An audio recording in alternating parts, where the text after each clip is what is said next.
Jadi senang sekali bisa bertemu dengan teman-teman.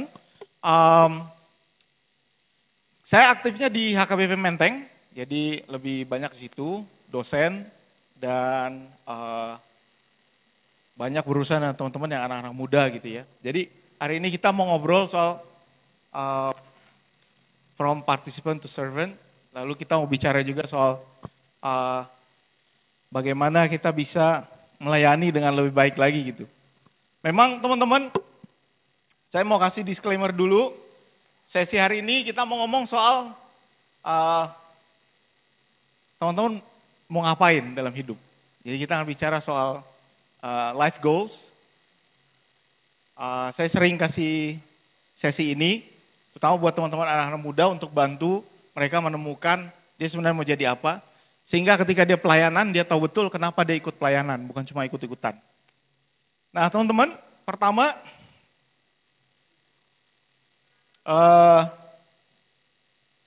kenapa teman-teman milih Tuhan? Gitu ya, ini penting sekali. Kenapa? Soalnya sebenarnya semakin banyak anak-anak muda melihat Tuhan gak relevan lagi. Oke, it doesn't make sense.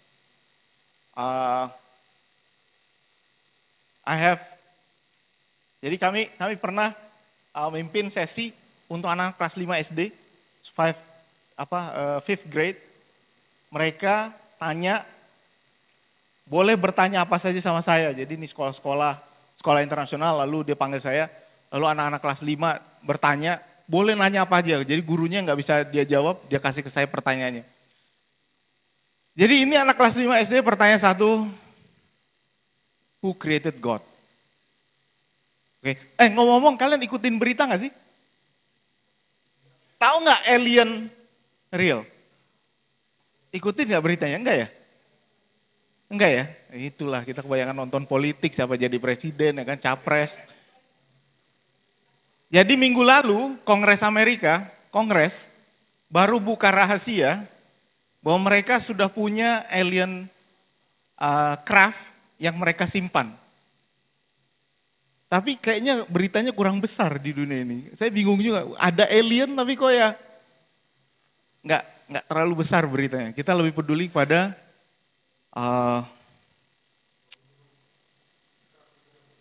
Rocky Gerung ya, selingkuh lewat aplikasi Gojek, Dewi Persik berantem, apalagi ya, kemarin JKT48 konser agak bahaya. Jadi berita tentang alien nggak masuk radar teman-teman ya. Siapa yang dengar alien ada minggu lalu? Satu, dua. Wah asli cuma sedikit. Ini nontonnya apa ya? Jadi kenapa saya bilang begini? Teman-teman, because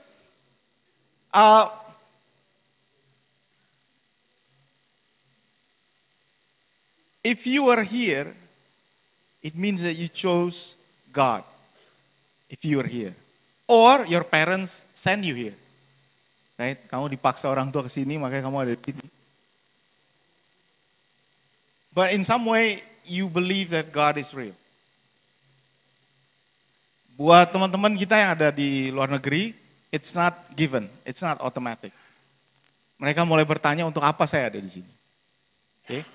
Dan pertanyaan-pertanyaan ini, kenapa kita pilih Tuhan? Misalnya orang bilang karena saya mau masuk surga, supaya hidup tenang, gitu ya. Sembuh dari sakit, supaya bahagia, punya uang, dan lain sebagainya.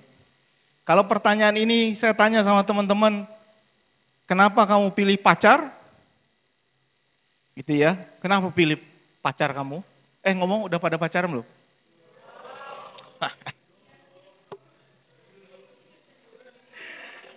Oke, siapa yang lebih fokus belajar daripada pacaran? Coba angkat tangan. Inilah pembohong semua nih. Ini lihat-lihat mukanya nih. Bohong. Nggak percaya saya. Oh bentar, saya mau tahu usia dulu ya, yang usia. Yang SMA kelas berapa sih? 10. Yang kelas 10 ada nggak? Kelas 10? Nggak ada. Yang kelas 11? Oh, ini yang fokus belajar tadi nih, ini nih. Kelas 11 coba angkat tangan. Kelas 12? Lu kelas berapa lu? Kelas 12? Kamu kelas 12? Kamu kelas 12? Iya ya kamu. Hah? Kamu kelas berapa? Teman-teman, gini ya. Ini untuk establish siapa yang boleh kamu lihat. Oke, kalau di bawah umur jangan dilihat lagi. Saya ulangin ya. Siapa yang kelas 10? Oke, nggak ada. Yang kelas 11? Ah, ini. Oke, lihat. Hati-hati. Ini belum punya KTP nih. Kelas 12? Nggak ada. Yang kuliah, yang masih kuliah, angkat tangan yang masih kuliah. Nah, ini lihat-lihatan. Oke, yang masih kuliah. Nah. Itu. Yang udah kerja. Ah, ini lihat-lihatan. Yang udah kerja lihat-lihatan. Sekarang saya tanya, siapa yang lebih fokus untuk belajar daripada pacaran? Angkat tangan. Nah.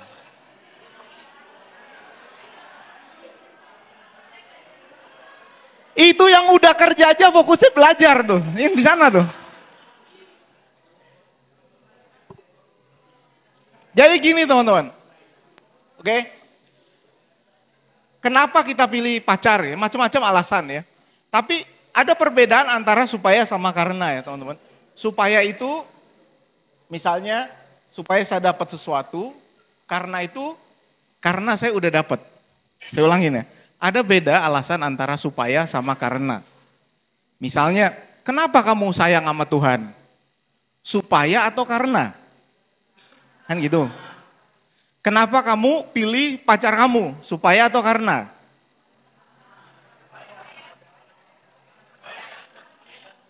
Supaya dapat lebih banyak lagi ya kan? Ini dia orangnya nih. Bentar, ini tadi dari mana? Pasar Boy? Oh, Cijantung. Yang ini dari mana? Bukan ya, nggak ikut deh. Dia datang sendiri. Iya, kasihan. Nah, kalau supaya itu ada ekspektasi ya. Jadi misalnya begini teman-teman, kenapa kalian ngambil mata kuliah tertentu? Kenapa kalian jurusan tertentu? Supaya bisa kerja kah?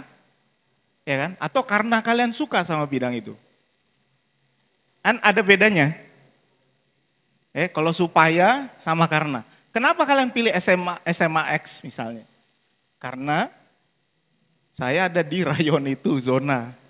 Ya kan, sedih, ini yang sedih nih, yang gak dapat negeri nih, banyak yang nangis ya kan. Atau supaya, saya pilih sekolah itu supaya saya bisa masuk negeri, karena di rayon itu banyak yang bisa masuk PTN. Jadi supaya sama karena itu agak beda. Oke. Karena kamu sudah mengalaminya, lalu beda betul-betul adalah aku sayang kamu karena kamu baik sama aku, atau supaya ada teman hari tuaku. Kalau alasan pacaran supaya ditraktir, bahaya. Kalau karena ditraktir, bahaya juga. Kenapa kamu mau sama dia? Karena ditraktir. Atau supaya ditraktir. Kalau supaya berarti belum ditraktir, tapi pengen. Kalau karena sudah dikasih, jadi kasihan. Makanya teman-teman harus memikirkan, kalau hari ini kita bicara soal participant to servant, why are you here? Okay? Why are you here? Do you know why you are here? Nah sekarang teman-teman, ketika kita mau memilih untuk menjadi pelayan, apakah kamu melakukannya karena atau supaya? Oke? Karena atau supaya. Misalnya bisa aja kalian bilang, kenapa kamu pilih Tuhan? Supaya saya masuk surga. Gitu kan? Atau karena saya sudah pasti dapat surga. Kira-kira kenapa kalian mengasihi orang tua kalian? Supaya dapat warisan? Atau karena takut? Atau karena mereka mengasihi kalian? Nah, semua itu akan memotivasi kamu untuk melakukan atau mencapai apa yang kamu ingin capai. Ya teman-teman, di sini saya mau belok sedikit. Kita mau masuk ke soal tujuan hidup. Why are you here? Oke. Saya perlu kasih disclaimer, kalau orang tua saya kasih sesi ini, selesainya banyak yang ini sedih. Kalau anak muda biasanya bimbang. Kenapa kamu ada di sini? Saya mau kasih rumusnya sedikit teman-teman. Kalau teman-teman lihat, di paling bawah itu ada tujuan hidup. Yang di atas itu ada what you do gitu ya, apa yang kamu kerjakan. Kuliahmu, sekolahmu, pacarmu, pilih makan, baju dan lain sebagainya, itu what you do. Oke. Di bawah, paling bawah adalah tujuan hidupmu. Tujuan hidup menentukan arahmu. Kalau kamu tidak punya tujuan yang jelas, kamu akan selalu merasa kebingungan. Tetapi belakangan ini saya sadar teman-teman bahwa orang Indonesia punya filosofi agak berbeda, orang Asia terutama. Yang pertama adalah filosofinya Confucius, dia bilang, a good traveler has no fixed plans, is not intent on arriving. Jadi katanya kalau orang jalan-jalan, pengembara sejati, ada nggak di sini anak motor? Pengembara sejati itu pengennya berpetualang, bukan nyampe. Jadi yang dia cari petualangannya, bukan nyampenya, gitu ya. Ini menurut filosofi ini. Menurut filosofi kedua, ini ada di Bursa Efek Indonesia. Dia bilang, an investor without investment objectives is like a traveler without a destination. Jadi dia bilang, ini kebalikan yang tadi.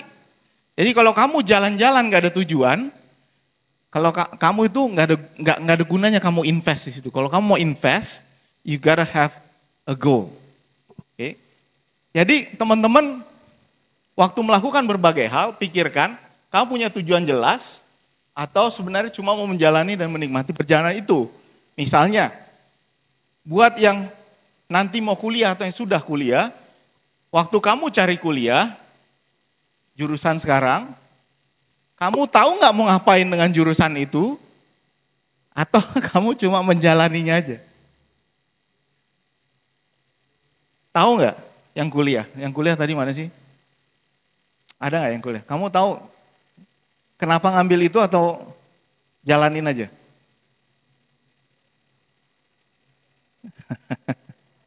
Saya kasih contoh, teman saya dulu tujuannya adalah berjaket kuning, UI. Akhirnya dia carilah jurusan yang paling mungkin dia dapatkan. Yaitu itu yang gali-gali bumi kayak Indiana Jones, apa sih jurusan apa sih itu? Hah? Bukan geologi. Arkeologi. Jadi waktu zamannya saya arkeologi itu lumayan tinggi angka penerimaannya karena sedikit peminatnya. Dia masuk ke UI arkeologi. Tapi karena dia nggak pernah tahu mau ngapain di situ, saya nggak tahu berapa lama dia lulus dan apa lulus atau enggak. Dan sekarang kerja di mana? Karena tujuannya cuma pakai jaket kuning, bukan kuliah arkeologi. Jadi ada orang yang ambil kuliah cuma jalan-jalan atau disuruh orang tua. Terutama buat orang kita, kenapa aku ambil kuliah itu, Dek? Kata bapak, ini yang bagus buatku. Waktu pacaran, ada nggak tujuannya? Kalau nggak punya tujuan jelas, dia bilang, kita jalanin aja dulu. Itu kan, jadi setiap lagi makan bareng, kalian panggil tukang ngamen, bang nyanyiin dong, mau dibawa kemana hubungan ini. Jadi sebenarnya udah dikasih kode, tukang ngamen datang, Mau dibawa kemana. Terus pacar kalian, bagus ya lagunya, ikut nyanyi lagi. Tapi enggak, setelahnya kita mau kemana bang? Jalanin aja dulu. Biasanya orang kalau jalani dulu, belum serius. Betul. Benar nggak? Yang jalanin aja dulu serius nggak kira-kira? Serius nggak? Serius ya jalanin aja. Serius nggak? Buat cowok. Kalau kalian bilang jalani aja, apa artinya? Hah? Jalan-jalan. Gua catat jawaban lo.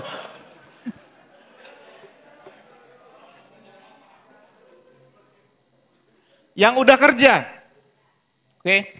Ini saya sering temuin juga karena beberapa kali saya kasih pembinaan buat para guru ya, guru profesinya guru. Jadi ternyata ada beberapa orang yang jadi guru SD ini bukan guru SMA, tenang ya anak SMA. Karena dia nunggu kerjaan yang lebih bagus.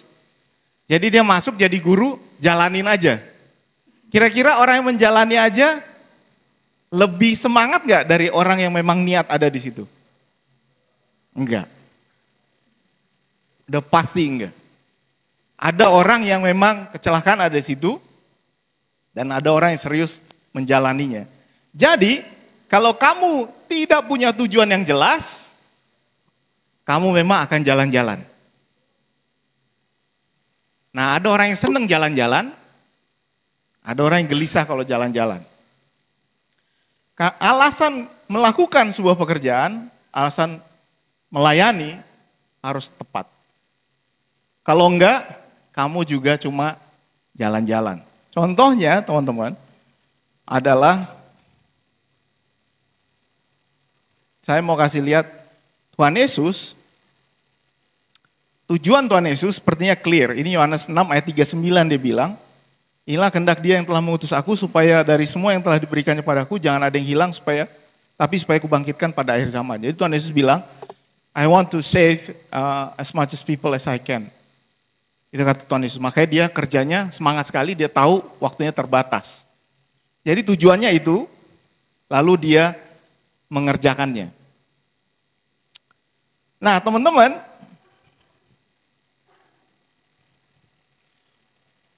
tujuan bisa mempengaruhi apapun yang kamu kerjakan. Saya mau kasih contoh, kalau coba pikirkan sekarang, kalau saya tanya sama teman-teman, what is your goal in life? What is your life goal? Ya, apa tujuan hidupmu? Coba pikirkan dulu baik-baik. Saya mau kasih contoh, Thanos tujuan hidupnya lumayan jelas. Oke. Thanos tujuan hidupnya adalah mengembalikan keseimbangan di alam semesta. Thanos bilang, the world is finite, its resources is finite, and we have to eliminate half of the universe. Kerjanya mengumpulkan batu, untuk bisa mengumpulkan batu dia harus hancurkan Avenger. Oke, itu apa yang dia lakukan. Jadi apa yang dia lakukan seperti itu teman-teman. Pekerjaan bukan tujuan.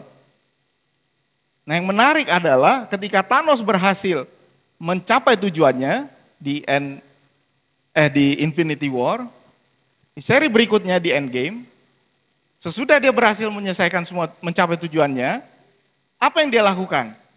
Dia nyayur. Ya kan, lihat nggak? Dia kan masak sayur pakai nggak tahu garam atau apa, pokoknya dia ambil buah lalu dia nyayur. Orang yang tujuan hidupnya sudah tercapai, biasanya nyayur. Lihat opung kalian.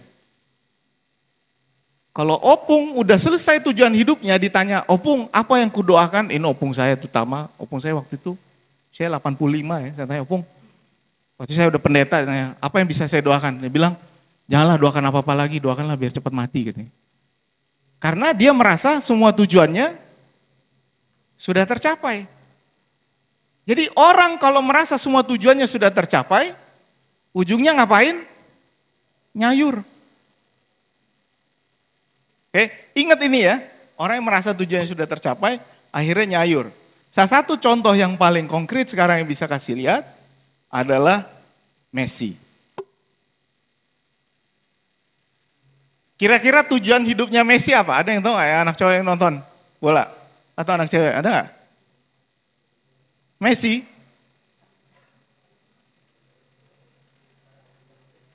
Kenapa? Serem banget sih ada kamera begini. Ngapain? Messi tujuannya adalah juara Piala Dunia. Cuma itu yang membuat dia berbeda dari other football greats. Tujuan hidupnya adalah jadi juara Piala Dunia. Selesai itu, udah kayak nyayur dia. Mainnya gak serius. Kalau kalian ikuti bola, setelah dia juara Piala Dunia, ngapain dia? Mainnya gak serius PSG lepas. Dia pindah kemana? Inter Miami. Klub di mana nggak ada yang jaga dia. Kemarin saya lihat dia baru nyetak gol lagi, nggak ada yang marking dia, nggak ada. Dia cuma main-main aja di situ. Kenapa dia di situ? Ya karena tujuan hidupnya udah tercapai. Dia mau main for fun. Dia main for fun. Kalau dia main di liga serius, di tackle, patah kakinya. Lebih baik dia main di tempat yang biasa-biasa aja. Kalau Cristiano Ronaldo, beda. Dia nyari tempat yang banyak duitnya. Oke. Nah, Messi, begitu dia tujuan hidupnya tercapai, apa yang dia lakukan? Nyayur. Main-main aja. Dan teman-teman, ini yang perlu teman-teman pikirkan. Kalau teman-teman melakukan sesuatu, think about why you're doing that. Apakah kamu melakukannya karena atau supaya? Oke. Nah, dari sini, dari tujuan hidup ini, kita bisa lihat dan kita bisa nilai apa yang akan kamu lakukan. Ada beberapa hal yang perlu kamu lihat dalam cara membuat sebuah tujuan hidup. Yang pertama, mana dia? Tujuan hidup itu harus yang besar, teman-teman. Ini saya mau ngajarin teman-teman masih muda. Tujuan hidup itu harus besar. Kalau tujuan hidupmu terlalu kecil, kamu bisa cepat nyayur. Oke, yang nomor 2, jangan lakukan untuk dirimu sendiri. Saya punya coaching, mentoring teman-teman, anak-anak S2 yang lulus dari luar negeri, lulus S2 dari luar negeri, lalu mereka jadi entrepreneur, pengusaha dan lain sebagainya. Lalu saya coaching mereka gitu ya, mentoring. Lalu pertanyaannya, apa yang kamu mau dalam hidup ini? Lalu ada yang bilang, Bang, I want to be happy. Oke, mungkin ada teman-teman di sini yang tujuannya mau happy. Lalu pertanyaannya, if you do it for yourself, if you want to be happy, what is stopping you from being happy now? Kenapa kamu nggak bahagia sekarang? Kenapa kamu bilang, saya mau happy? Lalu, apa indikator kebahagiaanmu? Kapan kamu akan bahagia? Gitu ya. Kalau kamu bilang, Bang, saya mau happy, saya mau bahagia. Oke, kamu mau bahagia, tapi apa indikator kebahagiaanmu? Karena manusia nggak pernah puas. Manusia nggak pernah puas, teman-teman. Oke, I want to be happy. What is why are you not happy now? Lalu dia bilang, saya mau kaya. Jadi ada orang bilang, Bang, saya mau kaya. Oke, lu mau kaya. Kaya itu batasnya berapa? Ada yang tahu kaya berapa definisi kaya? How much money will you make that you can say that I'm rich? Berapa? Ada nggak batasnya kaya? Nggak ada kan? Jadi kapan kamu akan kaya? Oh, saya punya teman ya. Dia orang kaya, dia orang Belanda, dia kaya. Dia punya rumah di Amsterdam, dia punya rumah pinggir kanal, 2 rumahnya. Jadi waktu usia 48 kan kami berteman gitu, dia bilang gini, my goal is, dia bilang, to retire early, saya mau pensiun dini, lalu saya mau keliling dunia. Dia bilang gitu kan, saya mau keliling dunia, I want to stop, I want to travel around the world. Dia itu broker saham, duitnya banyak. At the age of 52, he retired, lalu keliling dunia. At the age of 54, he is depressed. Karena tujuan hidupnya sudah tercapai. Kalau tujuan hidup sudah tercapai, lalu kamu mau ngapain? nyayur. Tapi ini usianya baru 54. Kamu tahu ekspektasi hidup orang Belanda 85 sampai 90. What is he doing with the rest of 40 years of his life?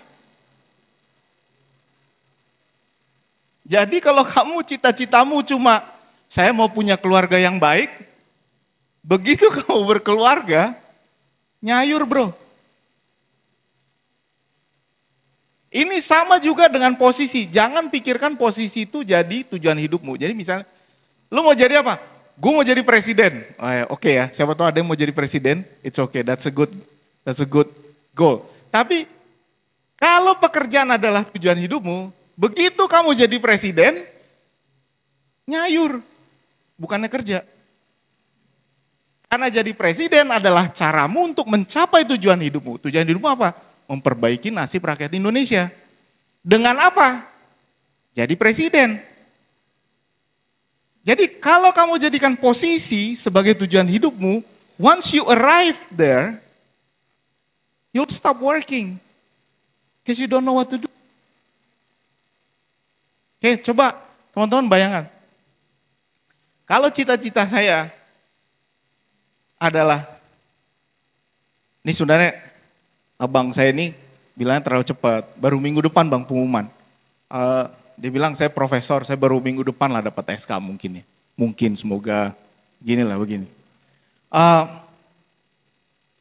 Tapi jadi profesor tidak boleh jadi tujuan hidup saya. Karena begitu saya dapat jadi profesor, terus mau ngapain? Cepetan, nyayur, baru 42 tahun saya. Udah nyayur, ngapain kan, gak ada gunanya. Makanya kamu tidak boleh menjadikan posisi, kekayaan, kebahagiaan sebagai tujuanmu. Gak ada indikatornya kawan-kawan. Lalu kesalahan nomor 3, yang terakhir. Ini kesalahan lebih banyak orang Batak. Saya mau membahagiakan orang tua. Ini apa tujuan hidupmu? Saya mau membahagiakan orang tua. Ini agak susah teman-teman. Kenapa? Karena tidak ada yang tahu orang tuamu kapan bahagianya. Jadi kenapa kau pilih sekolah ini dek? Ya untuk membahagiakan orang tua. Orang tuamu udah bahagia belum? Ya gitulah bang. Gitulah bang gimana? Ya dia habis ini disuruhnya aku kerja ini. Gitu ya. Jadi sebenarnya nggak membahagiakan orang tua juga. Jadi saya mau kasih tahu, ada mahasiswa kami, ini kan saya kan ngajar di kampus yang kebanyakan orang mau jadi pendeta. Jadi masuk ke kampus itu dibilang, kenapa kamu mau jadi pendeta? Dia bilang, karena saya mau membahagiakan bapak saya. Bapak saya bilang, saya sudah nazar kamu jadi pendeta nak, gitu kan. Yang masuk. Tahun keempat, bapaknya meninggal. Setelah bapaknya meninggal, dia goyang, dia udah keluar dari SCT. Kenapa goyang? Karena orang yang mau dibahagiakan, nggak ada lagi. Dan tujuan hidupnya hilang. Kenapa? Karena tujuan hidupnya adalah membahagiakan orang tuanya. Begitu orang tuanya nggak ada, dia nggak tahu apa lagi yang mau dia kerjakan.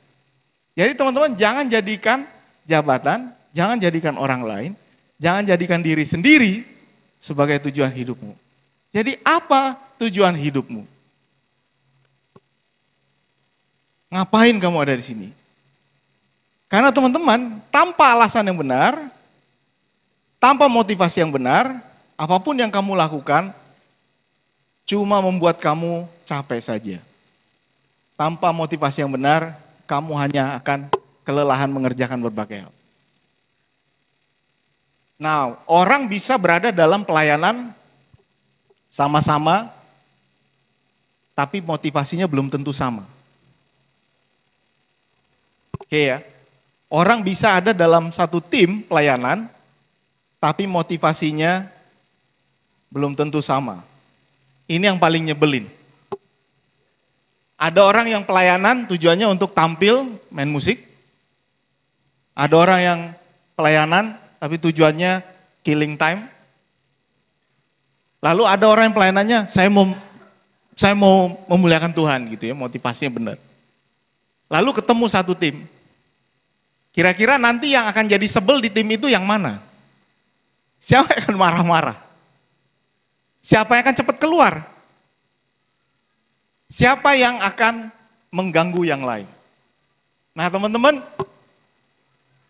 ini saya mau kasih warning aja, satu, ada memang orang yang pakai pelayanan di gereja sebagai cover supaya orang lihat dia anak baik. Enggak banyak, ada satu dua. Oke. Jadi dia aktif sekali dalam pelayanan, tapi kelakuannya ya begitu. Kalau lihat foto Instagramnya, gereja melulu. Main musik di gereja, aktivitas di gereja, dan lain sebagainya. Tapi tiba-tiba ada dua perempuan yang datang pada saya, Amang, saya nggak setuju sama dia. Karena satu dan lain hal. Mereka rupanya, jadi dia bertunangan dengan orang, tapi dia ketemu dengan dua orang lain ini dia tiduri, tapi dia masih bertunangan dengan orang yang ketiga. Datang saya, lo dengar dulu, ini serius nih. IC, nggak ada di sini orangnya. Bukan HKBP juga, bukan HKBP. Saya bilang Amang supaya kesannya HKBP, bukan HKBP. Saya bilang, saya panggil dia, lu benar begini, iya bang, sorry ya bang. Wah. Rupanya dia emang begitu, cuma kelihatannya baik banget gitu. Nah karena itu teman-teman, sekarang exercise pertama, saya mau teman-teman lihat, kamu mau ngapain, ya. Jadi kalau kamu mau ngapain, tepat, apapun yang kamu kerjakan, kamu akan kerjakan dengan semangat. Karena itu sesuai dengan tujuan hidup. Jadi misalnya gini, saya mau memperbaiki kehidupan ekonomi Indonesia. Bagus banget tuh, gede. Caranya gimana? Siapa tahu kamu bisa jadi Menteri Ekonomi Indonesia. That's great, ya kan? Kuliahnya apa? Musik. Nggak pas. Jadi kalau kamu sekarang mau, saya mau menciptakan obat kanker, Amang. Wow. Kan? Kuliahnya apa? Akuntansi. Bisa juga ya, kecuali kamu jadi orang kaya lalu kamu biayai cancer research ya. Bisa juga. Bisa juga. Jadi kalau kamu, ini sama juga dengan mencari nanti pacar atau pasangan hidup. Kalau sekarang kan masih muda-muda, buat teman-teman yang sudah cari pasangan hidup juga tanya dia maunya apa. Saya pernah waktu itu konseling dengan dua orang, pasangan ya, di luar negeri. Yang satu kan sekolah beasiswa LPDP. Ditanya, cowoknya bilang, lu mau apa? Saya mau mengabdi buat Indonesia, saya mau pulang, mengabdi buat bangsa. Wow, keren. LPDP beasiswa. Yang kedua, kuliah vokal, opera, klasik. Lalu dia bilang apa? Lu mau apa? Saya mau keliling jadi penyanyi opera di Eropa. Matching nggak? Bisa nggak bareng itu? Kira-kira bisa. Satu, mengorbankan tujuan hidupnya. Tapi orang yang mengorbankan tujuan hidupnya ini nanti setelah lama-lama akan selalu bilang, gua akan mengorbankan segala-galanya buat ngikut lo. Kenapa lo begini sama gua? Parah banget lo. Ini yang tiap hari begini-begini nih, berantem mulu.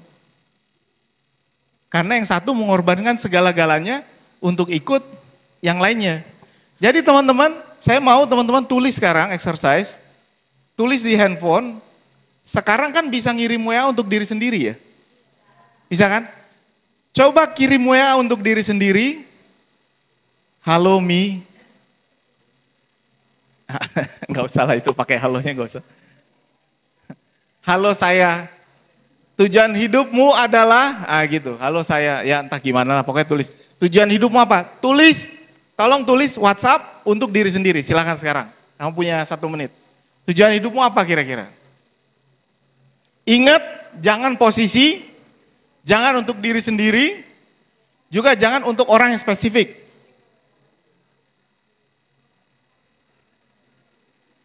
WA untuk diri sendiri.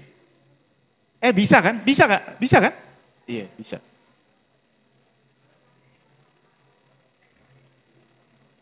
Ini misalnya kalau lagi nulis Pendeta Chris Vandoli misalnya, Bang Pendeta Harahap ini tujuannya saya mau jadi Eporus kata dia. Misalnya. Jangan tepuk tanganin dulu. Begitu abang ini jadi Eporus, nyayur dia. Karena tujuannya jadi Eporus bukan memperbaiki HKBP. Kalau tujuannya memperbaiki HKBP, Eporus itu caranya. Gitu kan? Jadi saya agak takut sama yang mau jadi presiden ini. Jangan-jangan mimpinya doang jadi presiden, habis jadi presiden nyayur mereka.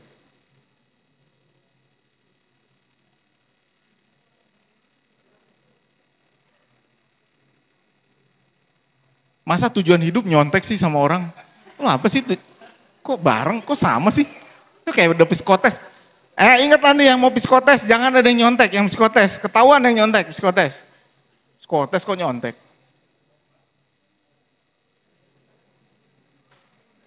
Saling lihat boleh, saling kasih lihat ini loh tujuan hidup gua. Siapa tahu teman sebelahmu bisa membantumu mencapai itu gitu loh. Saya mau jadi entrepreneur, punya bisnis besar dan lain sebagainya apa. Udah? Aman? Jangan juga tulis saya mau punya jodoh begini, itu aduh itu udah susah banget tuh, udah terlalu gampang itu. Tujuan hidup seperti harus besar tujuan hidup.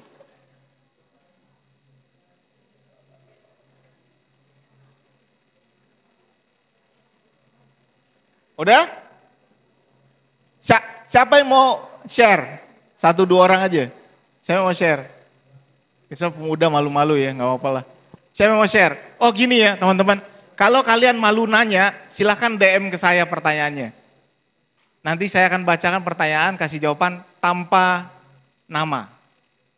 Ya, kalau mau. Tapi kalau enggak, nanti silahkan pakai mikrofon aja. Ada yang mau sebut tujuan hidupnya apa? Silakan Tok. Oh enggak, cuma senyum doang. Ada yang lain? Ayo lo Le.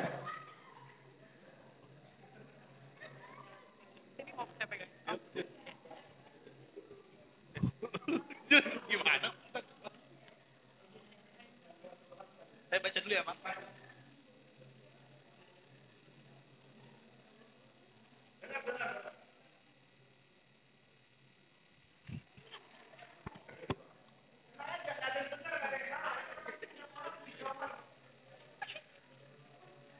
Tujuan hidup saya itu selama hidup nanti nggak punya pergumulan.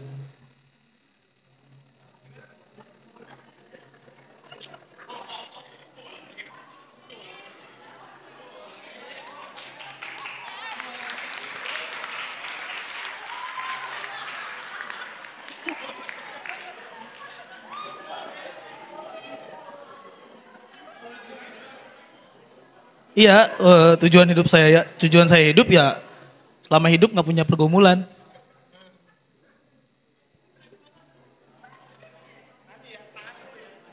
Oke, sip. Ada lagi yang mau coba? Silakan, ngawat 3 atau ya 2, 3 gitu. Ada yang mau? Oke, yang mana? Ini yang nunjuk deh, yang nunjuk.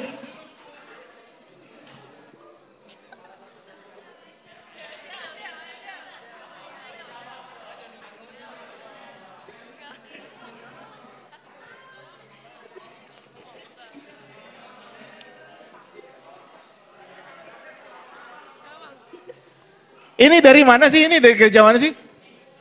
Oh Cibubur, ayo Cibubur. Oh dari sini kan? Iya.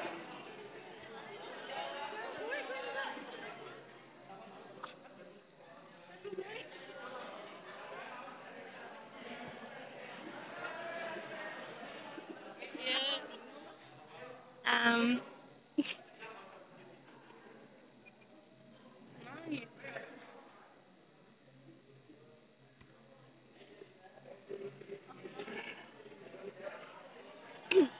saya mau jadi dokter objin, dokter spesialis objin Jerman.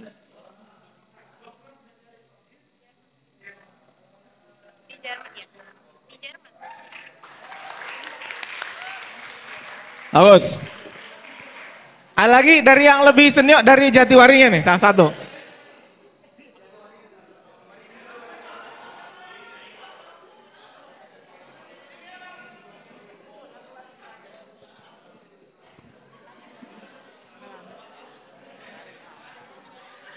Kalau aku sih punya beberapa tujuan hidup sih Amang. Yang pertama itu aku mau jadi orang yang bisa banyak bersyukur untuk apapun kondisi hidup gitu. Nggak cuma senang, tapi di dalam semua pergumulan lah gitu. Terus sama aku sebenarnya juga punya satu tujuan hidup yang dari kuliah sih ini aku pengen. Jadi apapun kondisinya, mau itu masih naposo atau udah dari kecil itu sampai sekarang itu puji Tuhan selalu melayani Tuhan di gereja dan dengan apa ya berbagai macam pelayanan gitu. Tapi aku pengennya itu nggak cuma ada pas aku muda, tapi misalkan di INA gitu dengan kondisi kita bekerja ya tetap bisa aktif ikut KOR kayak gitu. Jadi tetap melayani Tuhan sepanjang hidup gitu sih Amang.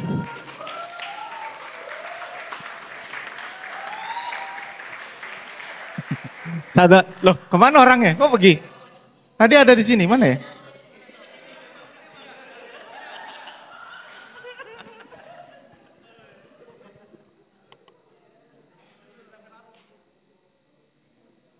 Cek, cek. Simpel Amang, halo sayang, tujuan hidupmu adalah menguasai daratan, lautan, dan udara.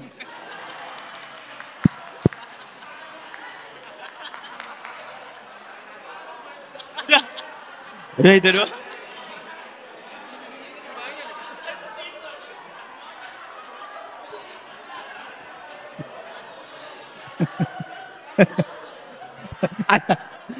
Dari sini kayaknya belum. Oke.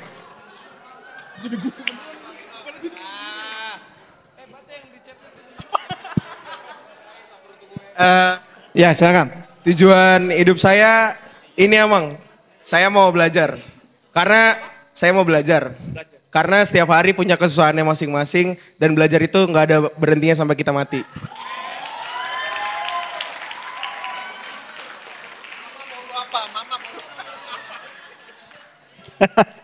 Mama boru apa? Opung boru, boru apa? Opung boru. Ada lagi dari sini, dari sebelah sini belum ada kayaknya. Ada? Nanti nggak bisa tidur loh ntar malam.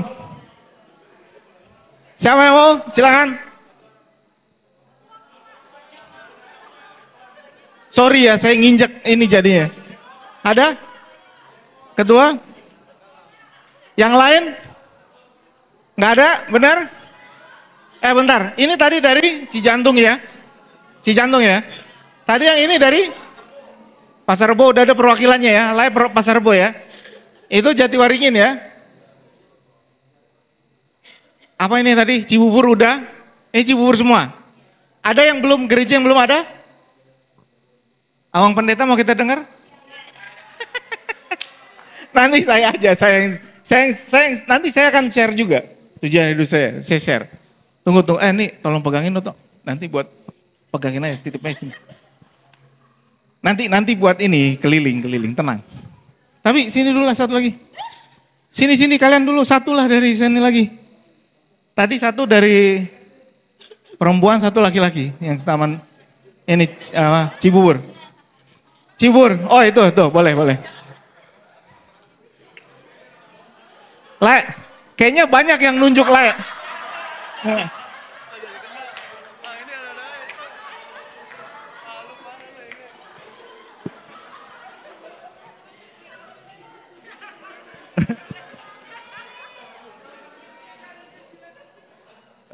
Ya silakan. Kita dengar. Saya ingin nyayur di masa depan nanti.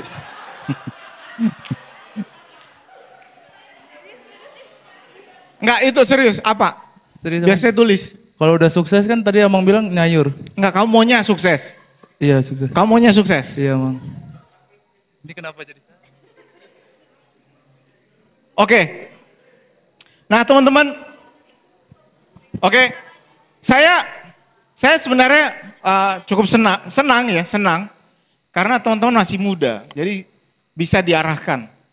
Kalau saya ngomong sama teman-teman yang sudah lebih senior, biasanya dibilang, bang telat bang lu ngomong gini ke gua sekarang. Harusnya lu ngomong gini dulu. Sekarang gua udah kuliah ngambil jurusan ini, gua udah ini dan ini begini dan lain sebagainya. Karena orang punya kesulitan semakin tinggi usianya, ya, semakin sulit dia untuk mengubah arah hidupnya. Jadi mumpung lo pada masih pada muda, benar-benar dipikirkan apa yang kita mau dalam hidup. Oke. Mari saya mohon maaf buat teman-teman, mari kita lihat jawabannya satu-satu. Saya pengen tidak punya pergumulan.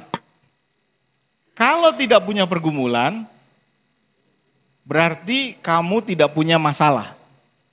Itu ya. Kalau tidak punya masalah, berarti kamu tidak hidup.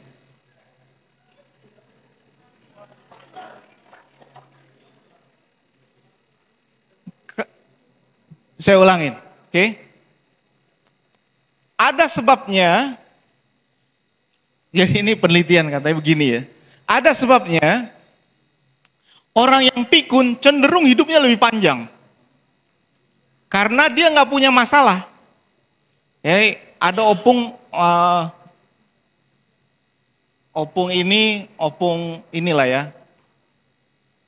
Gimana cara menjelaskannya? Opung Marhammarangi kami, jadi dia adiknya Opung Doli dari bapak.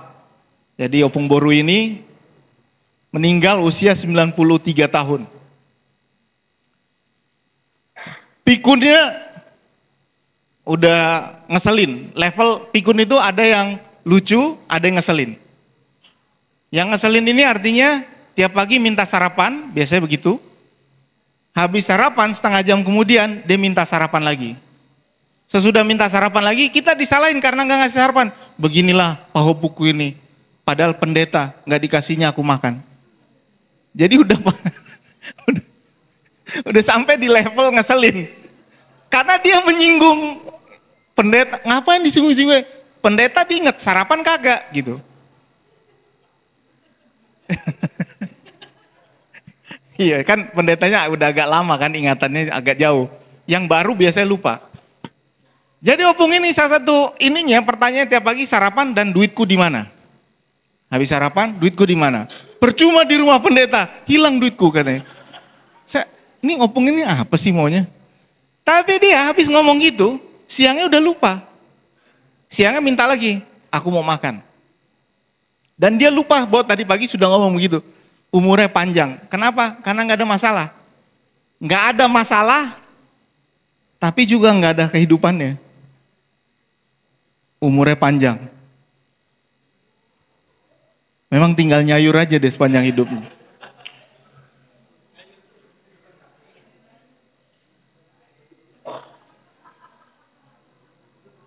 Jadi dalam level seriusnya, kamu harus punya pertanyaan. Satu, apa yang kamu sebut masalah? Apa yang kamu sebut masalah? Karena definisimu soal masalah bisa membuatmu khawatir tentang banyak hal atau sama sekali tidak khawatir tentang banyak hal.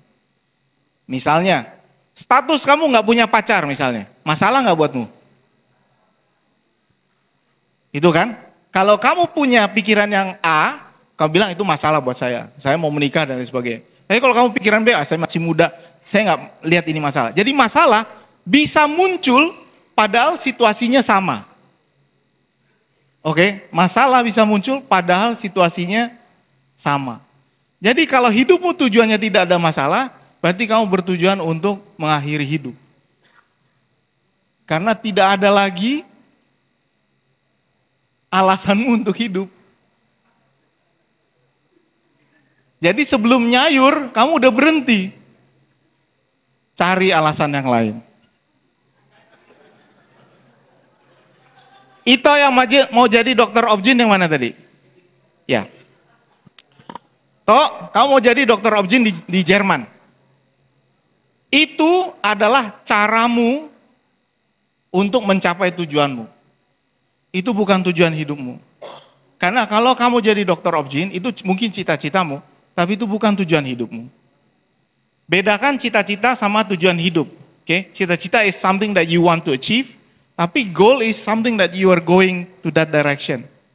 Kalau kamu mau jadi dokter itu, dokter Obgyn di Jerman, ketika kamu jadi, kamu ngapain?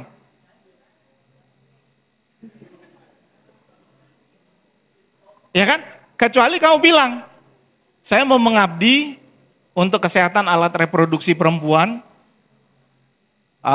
dan mungkin mencari obat untuk hal-hal yang belum ada penyembuhnya. Lalu bagaimana kamu mencapai itu? Jadi dokter Obgyn. Kalau kamu menjadikan pekerjaan itu sebagai, ini penting ya buat teman-teman. Kalau kamu memang rata-rata anak SMA belum terlalu tune in, tapi saya lebih baik ngomong ini begini. Kalau kamu menjadikan itu sebagai ini tujuanmu, begitu kamu capai, kamu nggak tahu mau ngapain lagi. Jadi itu menjadi pekerjaan itu adalah caramu untuk mencapai tujuan yang lain. Apa tujuanmu? Coba pikirkan. Nah ini seperti itu yang dari Jatiwaringin yang lagi ke toilet. Saya lewatin dulu deh. Ini layak yang mau menguasai daratan, lautan, dan udara. Ini cuma Tuhan yang begini kayaknya.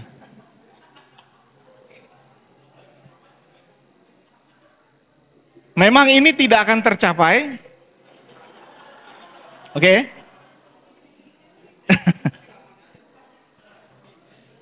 Enggak, sorry ya.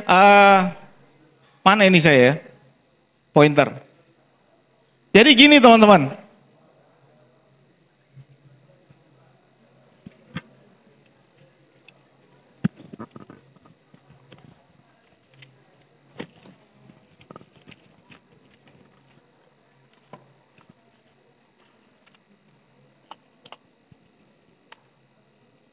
Di sini masuk ke poin berikutnya ya teman-teman. Jadi tujuan hidupmu boleh nggak apa-apa. Kamu mau menguasai udara, lautan, dan apa tadi? Daratan. Itu tujuan hidup, lalu kamu bekerja di sini.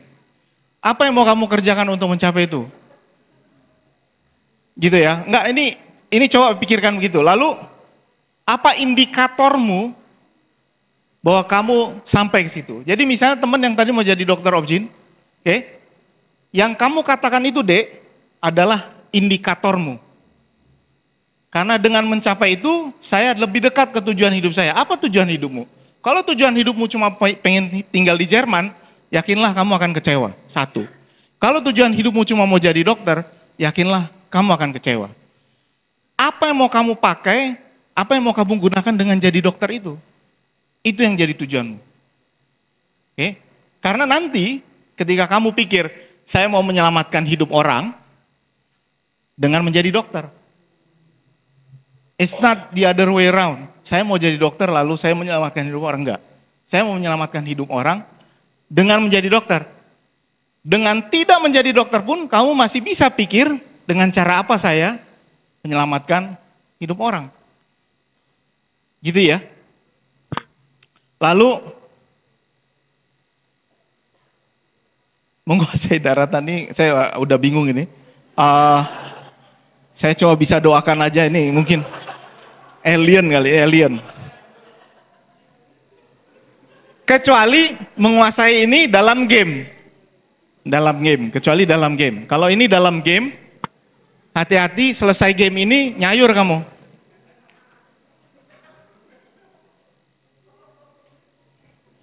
Teman-teman, saya mau kasih tahu ya, atlet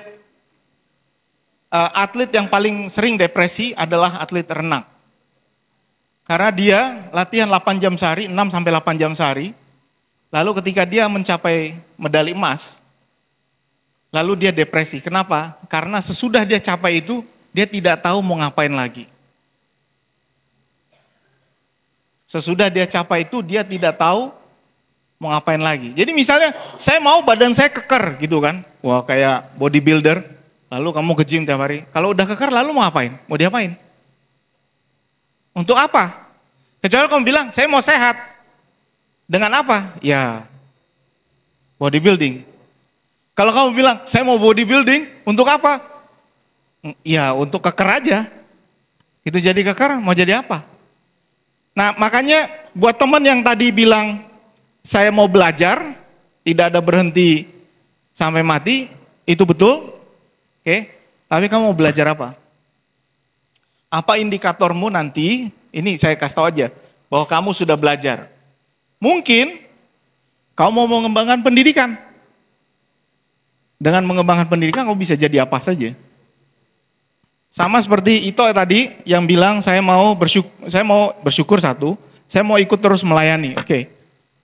Saya mau melayani itu adalah what you do. But why do you want to serve? Karena saya bersyukur, saya mau terus melayani Tuhan misalnya. That's a good cause, that's a good life purpose. Dan terakhir adalah saya mau hidup sukses. Lagi-lagi kalau hidup sukses teman-teman, kamu harus tahu apa indikator dari hidup sukses. Supaya kamu nggak stres. Oke? Sekarang saya mau cerita apa tujuan hidup saya dan tujuan hidup bapak saya. Bapak saya sudah meninggal, teman-teman, bukan generasi yang tahu dia. Tapi bapak saya waktu hidup,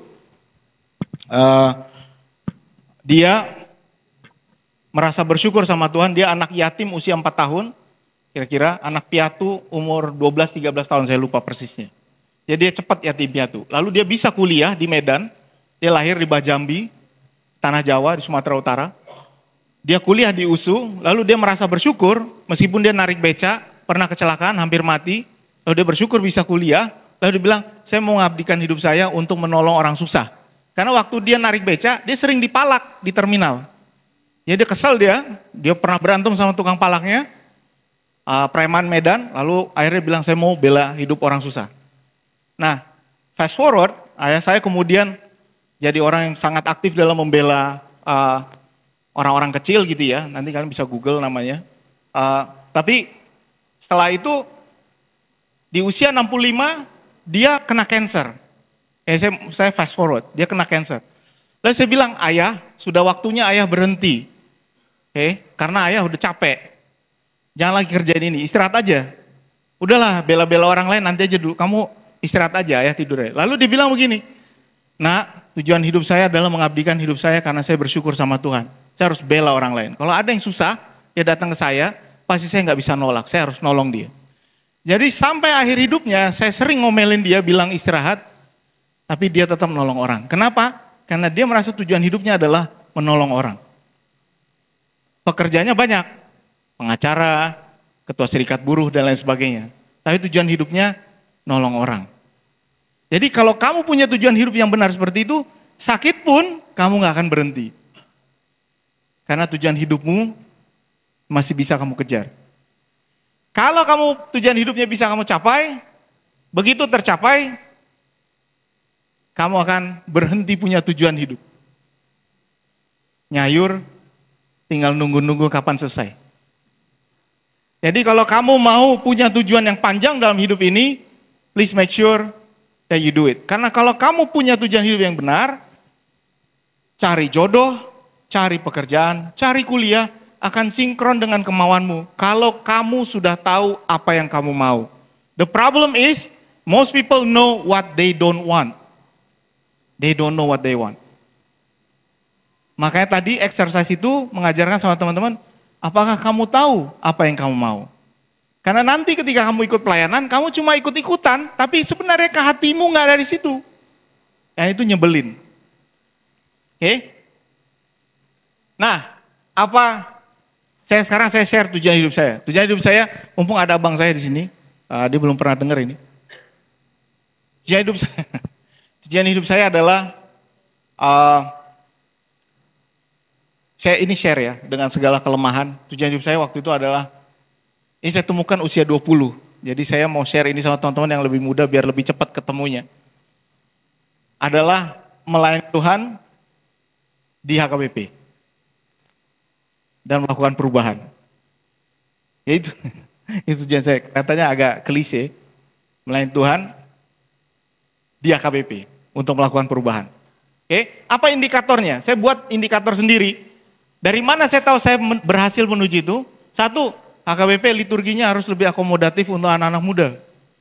Kan saya besar di kota, jadi saya tahu kebutuhan kita. Kok kayaknya susah sekali. Yang kedua, supaya lebih sedikit pendeta HKBP yang mau jadi eporus. Karena menurut saya akar dari banyak perdebatan di gereja kita karena banyak yang mau jadi Eporus. Mungkin kalau lebih sedikit yang mau jadi Eporus, itu bisa diselesaikan. Nomor 3. Nomor 3, tata gereja kita harus disesuaikan dengan kondisi zaman. Oke. Lalu setelah saya pikir itu, perlu saya kasih disclaimer, saya nggak mau jadi Eporus. Bang, ingat bang, saya nggak mau jadi Eporus. Kenapa begitu? Lalu setelah itu saya pikir, bagaimana caranya? Saya pikir, saya harus jadi dosen. Karena kalau jadi dosen, saya bisa pengaruhi banyak orang untuk punya agenda yang sama. Lebih baik saya jadi pembisik, ngerjain di belakang, nggak usah ketahuan namanya, daripada di depan. Itu menurut saya. Makanya kemudian saya pikir begini, lalu bagaimana supaya di HKBP bisa dilihat orang? Saya kasih tahu rahasianya teman-teman, di HKBP, ini abang ini tahu juga, di HKBP ini cuma ada 2 sebutan. Ini saya serius, ini sharing, bukan ada agenda apa-apa. Kalau pendeta, Amang Inang, Pandita Nami, atau Doktor Nami.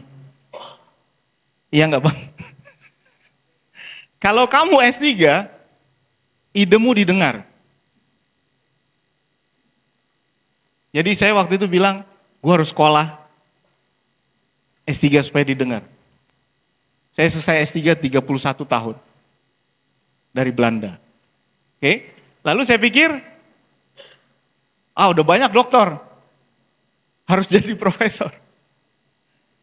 Makanya saya jadi profesor nanti 42 tahun. Tahun ini. Kenapa?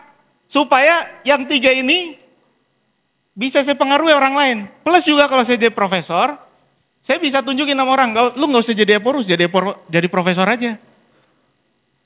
Terhormat kok. Bisa penelitian dan bisa belajar terus, dibayar lagi. Bayangin kamu jadi dosen, kalau sih terpikirkan, kamu sebenarnya dibayar untuk jadi lebih pinter. Dia bayar kita untuk melakukan penelitian, kita tambah pinter, kita dibayar. Gitu. Ya kan? Jadi, kalau kamu punya begitu, lalu kamu mulai merancang apa yang saya kerjain. Makanya saya kalau dipanggil HKBP, pasti datang. Karena itu bagian dari tujuan hidup saya. Apalagi buat teman-teman apostol seperti ini. Nggak dibayar juga saya akan datang. Bukan karena bayar. Saya datang karena HKBP. Tadi pagi saya baru dari HKBP, acara HKBP di Puncak. Sekarang saya langsung ke sini. Besok ada di HKBP juga. Karena itu tujuan hidup saya. Misalnya kamu mau tujuan hidup, mau jadi seorang yang berpengaruh dalam dunia seni, kamu kalau dipanggil nyanyi, nggak dibayar pun kamu akan nyanyi. Because it drives you to achieve success. Jadi teman-teman, kalau kamu fokus sama apa yang kamu mau capai dalam hidup ini, everything else falls apart. Kalau itu tidak sesuai dengan tujuan hidupmu, kamu juga akan bisa memilah dan memilih, itu nggak sesuai dengan tujuan saya, kamu bisa bilang enggak. Jadi kalau teman-teman di sini tujuannya mau melayani Tuhan karena Tuhan sudah baik sama kamu. Ketika kamu pelayanan, kamu melakukan dengan sukacita. Nggak dipanggil, nggak diajak, nggak dipaksa, kamu akan pelayanan. Tapi kalau kamu tujuan hidupmu adalah yang lain, lalu pelayanan cuma ada di tengah-tengah sini, kebetulan aja, kamu akan melakukannya dengan grudging, dengan ngeluh, dengan males, berantem, dan lain sebagainya. Nah kalau begitu, apa yang bisa kita lakukan? Teman-teman ada 2 yang bisa dilakukan, kalau memang sudah merasa, tolong lihat apakah tujuan hidupmu sekarang selaras dengan apa yang kamu kerjain sekarang. Ada 2 yang bisa kamu lakukan kalau kamu merasa tidak pas. Kedua hal itu adalah ini. Nah dia.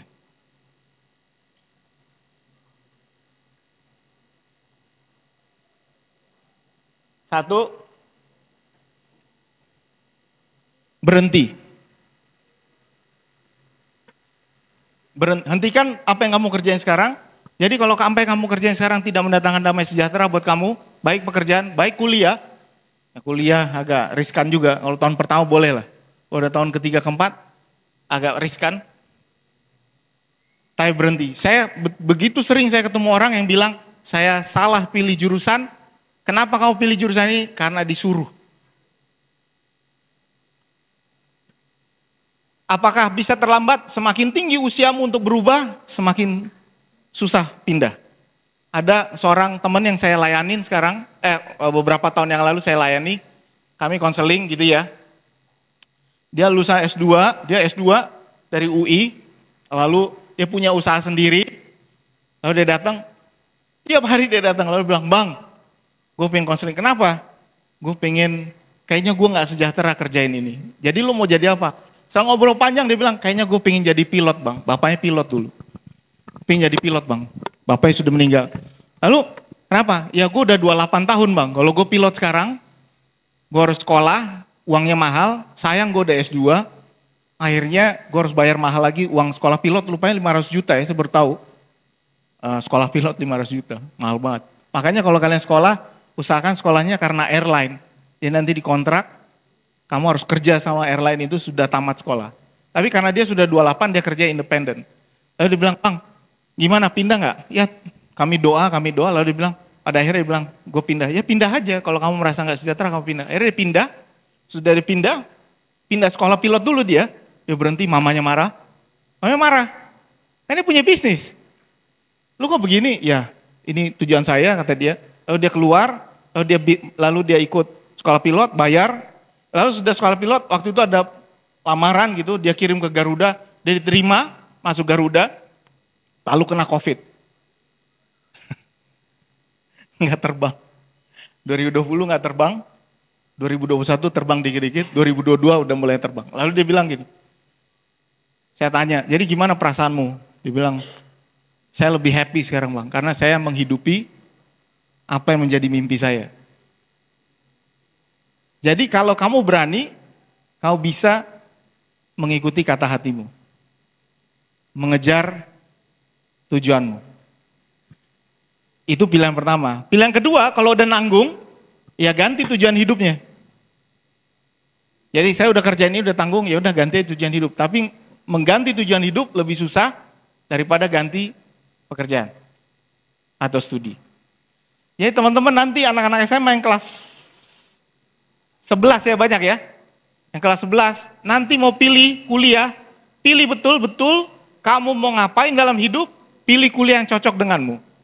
Yang lagi kuliah yang udah tanggung, kalau kamu udah tingkat 4, tanggung, selesain. Biar dapat selembar ijazah. Setelah itu boleh mau ngapain. Buat kamu yang kerja, belum ada kata terlambat. Kalau kamu pengen pindah, mencari pekerjaan yang sesuai dengan hatimu, silahkan cari yang sesuai dengan hatimu. Jangan kerjakan sesuatu hanya supaya kamu dapat sesuatu, tapi hatimu gak damai sejahtera. Ini ngeluh terus. Nah kenapa yang begini? Saya juga kalau kerja sama orang yang begini, males juga. Jadi saya sering bilang, lu berhenti aja, ngapain lu di sini? Karena lu ngeluh, gue juga gak suka lu ngeluh sama gue. Mendingan lu berhenti. Misalnya, apakah teman-teman mau punya pendeta yang gak mau jadi pendeta? Bisa gak ngebayangin? Ada pendeta yang gak mau jadi pendeta. Mau gak teman-teman jadi umatnya? Gak mau. Saya juga gak mau punya dokter yang gak pengen jadi dokter. Sambil ngobatin, sebenarnya saya gak mau jadi dokter Pak. Apa maksudnya? Maksud lo apa? Lo lagi meriksa gua. Maksud lo sebenarnya ya ini saya ya apa boleh buat lah Pak, saya disuruh-suruh nih jadi dokter. Dia gak mau jadi dokter, dia meriksa gua. Begitu juga kalian, kalau teman-teman punya tujuan hidup, please make sure that you have the right goal. Dan terakhir, teman-teman, adalah pastikan kamu tetap terhubung sama Tuhan dan dipimpin oleh Roh Kudus. Karena at the end of the day, kamu bisa jadi pelayan karena kamu sudah dapat berkat, lalu kamu mau berbagi pada yang lain. Your life goals. Sesudah dengar ini, Tolong nanti pikirkan di rumah, siapa tahu kamu punya pikiran yang lain. Kirim pesan itu pada dirimu sendiri. Kamu nggak perlu kirim sama orang lain. Kirim pesan sama dirimu sendiri. Kamu mau jadi apa sih? What do you want to achieve? Kenapa ini saya tanya teman-teman? Nanti sekarang kalian oke. Nih sekarang kalian oke. Saya mau kasih lihat sebentar. Nanti ketika kalian usia 24, kalian akan punya yang namanya ini. Quarter life crisis. Bagi yang sudah 24 ke atas, pasti ada pertanyaan-pertanyaan ini. Sekarang di dalam hidupnya, quarter life crisis kalau orang Indonesia, habis sekolah mau kemana? Kerja karena passion atau apa? Jodoh ada di mana? Dan lain sebagainya. Kalau orang Amerika agak beda. Saya mau keliling dunia gitu. Saya mau punya loan dan lain sebagainya. Sebelum kamu punya quarter life crisis, yang kebanyakan setelah kami survei, kenapa orang punya ini? Karena dia nggak tahu mau ngapain dengan hidupnya. Mumpung masih muda, please find out what you want in life. Dan kalau kamu betul-betul bersyukur, jadilah pelayan Tuhan yang baik. Jadi kalau kamu mau jadi pelayan, do it because you are grateful. Not because you want to take out something from that ministry. Karena if you want to take out something from ministry, you will be disappointed. Lakukan itu karena kamu bersyukur. Pertanyaan-pertanyaan yang terakhir, yang sering, sebelum kita tutup, ini pertanyaan yang sering ditanya ke saya. Bagaimana saya tahu tujuan hidup saya? Bagaimana menentukan prioritas dalam hidup? Kapan tahu menentukan tujuan hidup? Biasanya teman-teman yang SMA, nanti usia-usia 17 kamu baru mulai fix, 20 agak yakin. Biasanya begitu. Bagaimana kalau ada tujuan yang bertentangan dalam hidup saya? Jadi misalnya orang tuamu punya tujuan yang bertentangan dengan kamu, silahkan negosiasikan. Tapi ini ada pertanyaan-pertanyaan selanjutnya. Saya mau tutup di sini dulu, jika ada tanya jawab silahkan teman-teman yang mau bertanya, saya kalau Tuhan mengizinkan bisa menjawab. Jika ada yang mau bertanya silahkan, saya mau lihat dulu, cek Instagram, apakah ada yang nanya.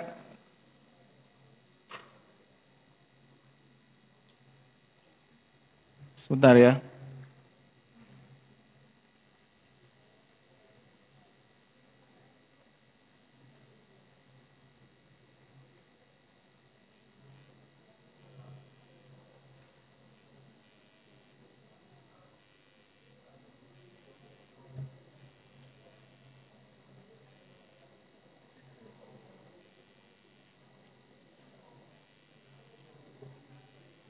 Ada pertanyaan? Sebentar ya. Amang,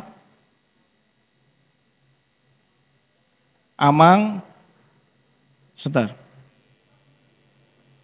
Amang, bagaimana kalau kuliah saya ditentukan oleh orang tua, sementara saya tidak setuju untuk kuliah ke situ?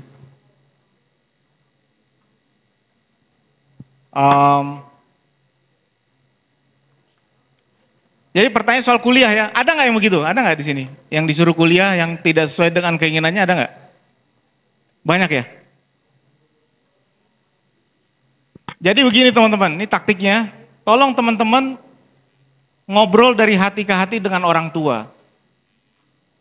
Apa yang kalian mau dan bagaimana kalian bisa mencapai apa yang kalian mau itu dengan kuliah di situ. Kadang-kadang orang tua kira kalian nggak tahu mau ngapain dalam hidup.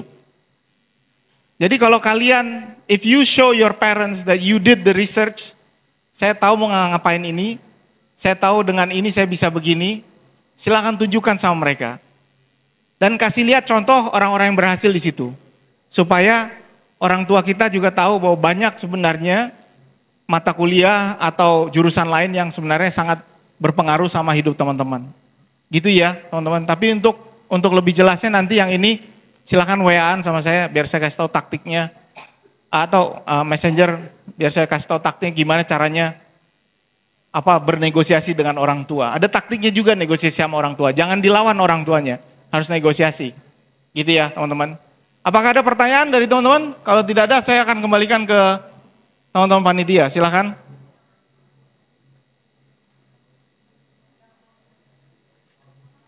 Ya silakan. Mana tadi mic-nya? Mike mana? Mike mana ya? Oh itu.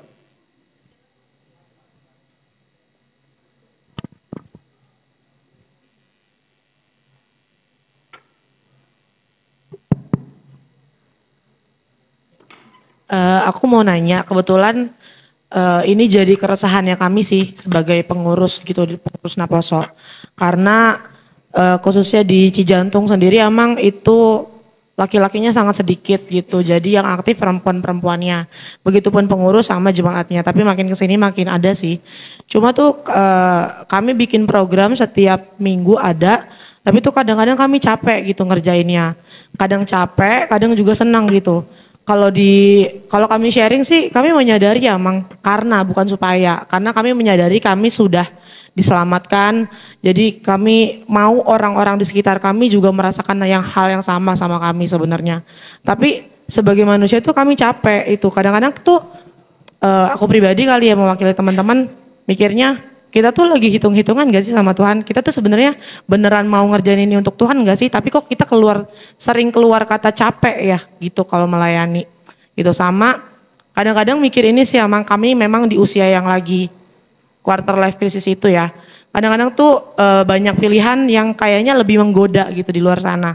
Lebih baik kuliah lagi, lebih baik kami cari pelatihan lagi gitu kan di luar kepengurusan ini. Waktu kami habis di sini gitu. Kadang-kadang worth it gak sih Tuhan gue ngerjain ini gitu.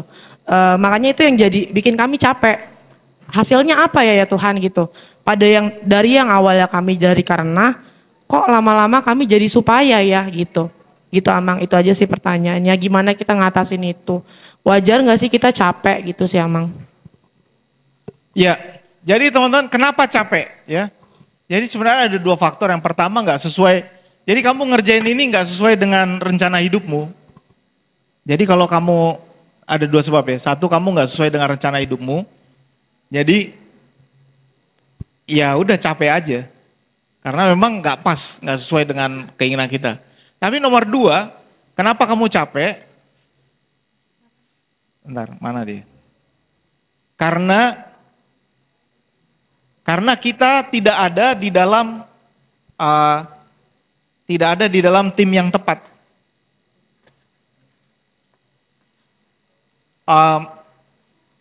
Jadi misal saya kasih contoh ya, dalam sepak bola nggak semua orang mau menang. Ada yang mau terima gaji tinggi, ada yang mau nampang aja, ada yang mau masuk klub besar padahal nggak pernah dimainin. Ada yang penting dapat juara padahal dia nggak pernah ikut kontribusi. Jadi macam-macam tujuan orang untuk ada dalam satu tim. Apakah tim kalian satu frekuensi? Jadi dipastikan dulu. Kalau saya lebih bilang, lebih baik timnya satu frekuensi tapi kecil, bisa ngerjain bareng, daripada timnya besar, ada yang ngerecokin tujuannya cuma nampang doang. Itu ya. Kedua, jangan paksa, buat teman-teman yang kecapean, jangan paksa dirimu melampaui kemampuanmu. Oke? Jangan paksa. Karena gereja akan tetap ada karena Tuhan, bukan karena kita. Saya juga ada kekecewaan, misalnya kita ngerjain sesuatu gitu kan. Lalu nggak berhasil atau tiba-tiba ada orang lain yang ngambil. Lalu loh kok jadi dia yang ngambil alih padahal kita yang udah mulai dari awal gitu. Dalam hal-hal seperti ini, kita selalu ngecek diri kita, is this what I want to do? Jadi saya selalu ngecek lagi, ini tepat nggak dengan panggilan saya? Kalau saya rasa tepat, is this something that I worth fighting for? Kalau menurut saya nggak pas, lepas. Saya masih punya berbagai pekerjaan lain yang harus saya kerjain. Tapi kalau saya bilang ini pas, mungkin caranya kamu bisa mengerjakan dengan cara yang lain. Jadi misalnya kenapa laki-laki sedikit? Kenapa laki-laki sedikit? Karena rata-rata laki-laki mungkin nggak melihat bahwa melayani di situ bagian dari panggilan hidupnya. Jadi kalau udah begini, dipaksa pun kamu nanti yang sebel sendiri. Caranya gimana? Sebenarnya teman-teman yang laki-lakinya harus diingatkan kenapa kamu dipanggil atau mau melayani Tuhan. Jadi dia harus diperiksa dulu. kalau dalam bahasa kerennya dimuridkan dulu.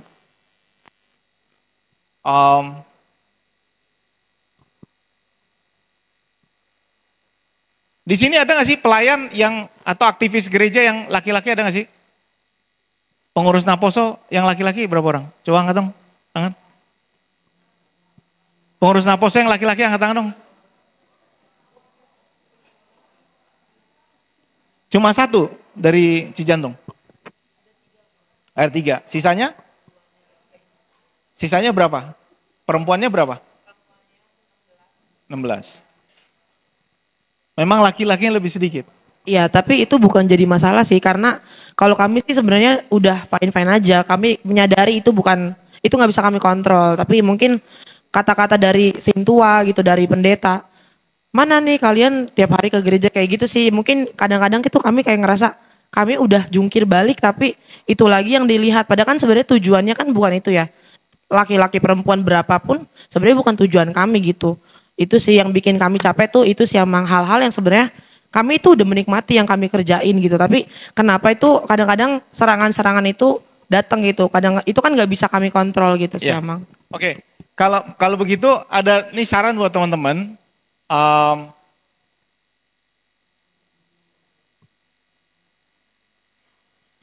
Sebenarnya ada dua kunci, satu komunikasi, satu publikasi. Ya, orang publikasi itu soal orang nggak tahu apa yang kita kerjain. Jadi teman-teman, buat teman-teman Naposo perlu publikasi apa yang kalian kerjakan supaya orang tahu bahwa kalian bergerak. Karena dia taunya core doang. Oke, orang tua kita ini ngelihatnya Naposo ada kalau nyanyi. Dia nggak lihat kegiatan yang lain.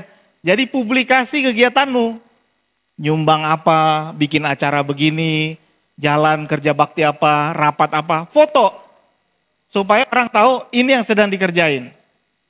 Kalau boleh punya buletin kegiatan Naposo di gerejamu, biar orang kalau lihat, oh ada fotonya. Makanya jangan upload di Facebook, padahal orang tuamu nggak berteman samamu kan gitu.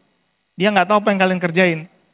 Posting supaya dia lihat, oh adanya kegiatan. Jadi publikasi. Yang kedua informasi. Informasi itu komunikasi yang baik tentang program dan indikator keberhasilan program itu. Kalau kamu merasa capek, itu oke. Jadi teman-teman, semua orang biasanya ikut pelayanan pasti pernah capek. Tapi ujungnya ada dua, satu istirahat lalu segar lagi, satu istirahat lalu pergi. Saya udah sering lihat teman-teman yang kecewa sekali akhirnya pergi.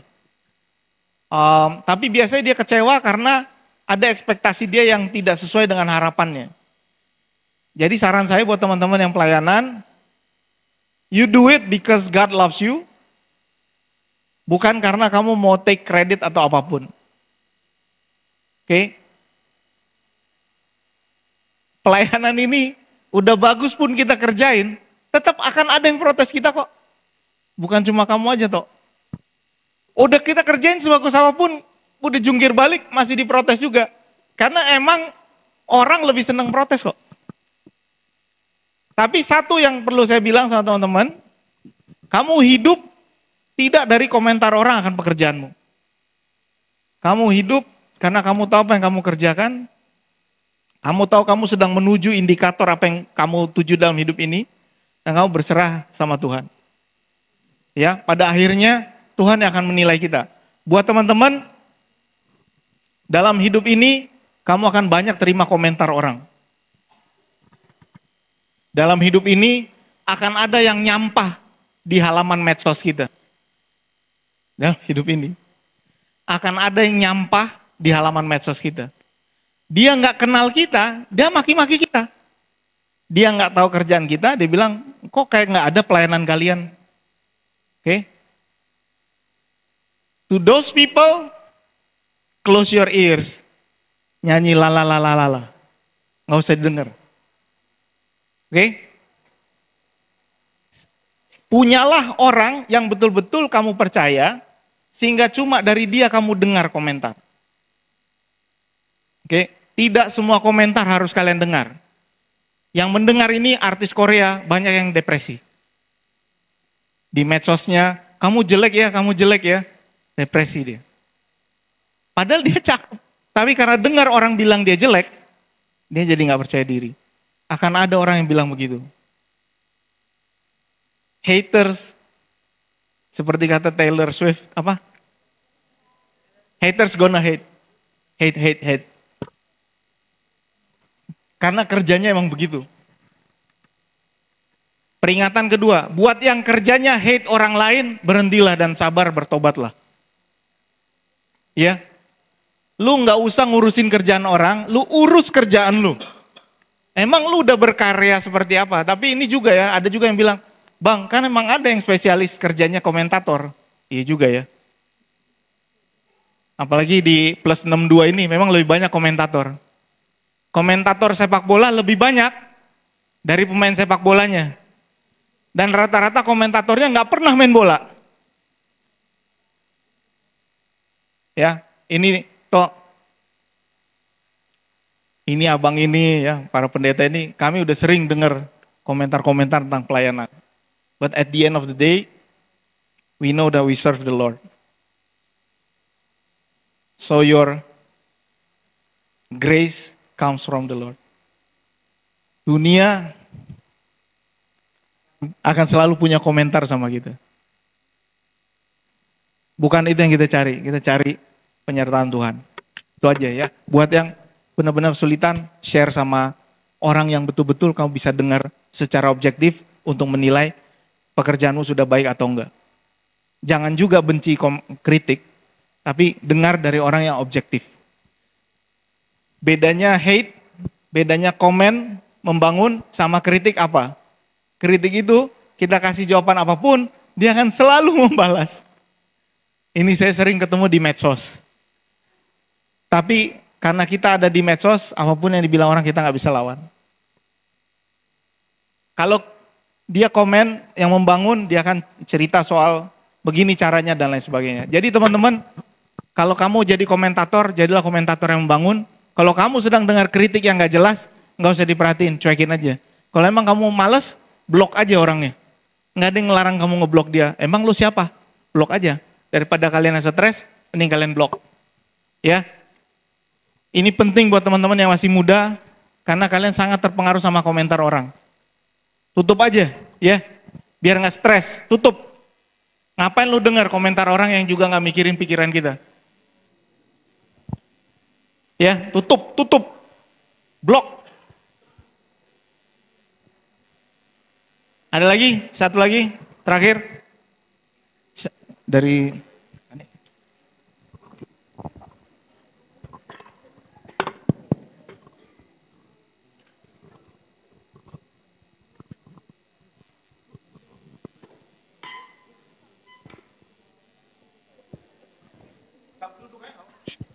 Shalom Amang, pertanyaan saya, bagaimana tanggapan Amang mengenai pelayanan Aposo yang sebenarnya ini yang saya alami, di mana kita melayani itu ada yang tidak satu visi dalam pelayanan, yang mengakibatkan kita pun jadi kayak merdua gitu, merdua holong gitu loh, Amang.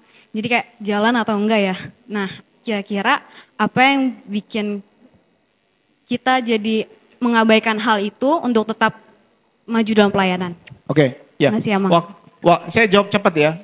Jadi teman-teman, buat teman-teman Aposo ya, ini sebenarnya saya mau usul buat teman-teman Cibubur. Yang perlu kalian lakukan berikutnya adalah latihan kepemimpinan. Kenapa? Karena ketika kita membentuk tim, you have to choose people with the same frequency. Orang yang satu visi. Kebetulan saya kan mau jadi ketua ya, rektor gitu. Jadi saya memilih wakil-wakilnya dan juga para lain-lain. Saya akan pilih orang yang satu visi, enggak orang yang yes man aja. Tapi orang yang satu visi, karena berbeda pendapat itu saya senang. Berbeda pendapat itu artinya kita punya visi yang sama, caranya boleh berbeda kita diskusi. Tapi kalau visinya udah berbeda dalam satu tim, itu susah untuk menyatukannya. Makanya dalam setiap pembentukan tim, semuanya harus duduk bareng, ngobrol, kita mau bawa kemana, ekspektasimu mau apa apa yang boleh, apa yang enggak, indikator keberhasilan kita apa. Jadi kalau itu udah ada, lalu kita satu visi, kita stempel, bagi itu ke semua orang, bilang ini visi kita sama-sama. Supaya jangan ada lupa. Kalau ada yang tidak sama visinya, dua cara. Satu, manage. Ketuanya yang harus manage. Di-manage gitu. Kasih dia kerjaan yang tidak ngerepotin. Tidak ngerecokin. Tapi tetap kasih dia kerjaan. Ngerti ya? Yang gak satu visi nih, kasih kerjaan biar dia sibuk. Tapi jangan, bukan disingkirkan, kasih kerjaan aja. Tapi gak mengganggu pekerjaan utama. Biar dia tetap kita appreciate juga. Atau kedua, tanya sama dia, ngobrol baik-baik, lalu bilang apakah dia masih mau lanjut atau enggak, supaya dia mengubah visinya supaya sama kita. Ngobrolnya harus dari hati ke hati. Nah itu perlu skill negosiasi sama dia. Ya, kalau dia ngeyel juga, kemungkinan negosiasinya kurang, atau memang dia visinya, goal hidupnya beda. Nah orang kalau udah goal hidupnya yang beda, jika ini teman-teman yang goal hidupnya beda, mendingan kamu mundur daripada kamu ngerecokin tim yang ada di situ. Ya teman-teman, it's okay to step down. It's okay to step down. Daripada kamu ngerecokin, lebih baik kamu mundur. Gitu ya. Itu aja saya rasa teman-teman, I hope in the future, saya harap teman-teman Naposo ini akan jadi teman-teman yang berhasil. Amin. Saya harap belum. Juga buat teman-teman Naposo entah dari Cijantung, Pasar Rebo yang Jatiwaringin udah pulang sama Cibubur. Ada dua yang mau saya titip. Satu, latihan kepemimpinan sangat penting supaya tahu cara berorganisasi. Apalagi buat teman-teman yang 3 tahun SMA-nya hampir full online. Ini teman-teman yang saya lihat perlu dikuatkan. Kalau kuliah di semester 2 udah lemes, udah begini dia. Lemes. Kenapa? Karena dulu kalau sebel dia tampilkan jidatnya atau bilang ada masalah dengan koneksi, dia tutup kameranya. Sekarang begitu dia duduk di kelas, stres. Nggak bisa kabur. Latihan kepemimpinan. Yang kedua, buat teman-teman, LPDP itu banyak sekali peluangnya. Buat teman-teman yang mau lanjut S2, saya harap teman-teman Naposo ini punya program diskusi mengambil bagaimana kunci mengambil LPDP. Biar nanti saya kasih pembicara-pembicara yang bisa kasih taktik gimana cara kamu bisa dapat beasiswa full LPDP. LPDP itu tahun ini saja 19 triliun. Dan serapannya di pemerintah biasanya 70% udah bagus. Jadi dia duitnya banyak sisa. Jadi teman-teman, saya harap makin banyak teman-teman yang ambil LPDP kalau kamu mampu. Tapi harus disiapkan supaya dilatih wawancara, cara ngambilnya bagaimana. Itu 2 titipan saya buat program teman-teman. Kalau Naposo programnya nggak usah nyanyi core aja, bikin LPDP, bikin resume, entrepreneurship, UMKM, gimana caranya bikin usaha sendiri dan lain sebagainya. Itu bisa diajarin buat teman-teman ya. Bikin program gitu ya teman-teman. Kiranya Tuhan memberkati, sukses selalu. Jika ada salah-salah kata, saya minta maaf, Tuhan berkati.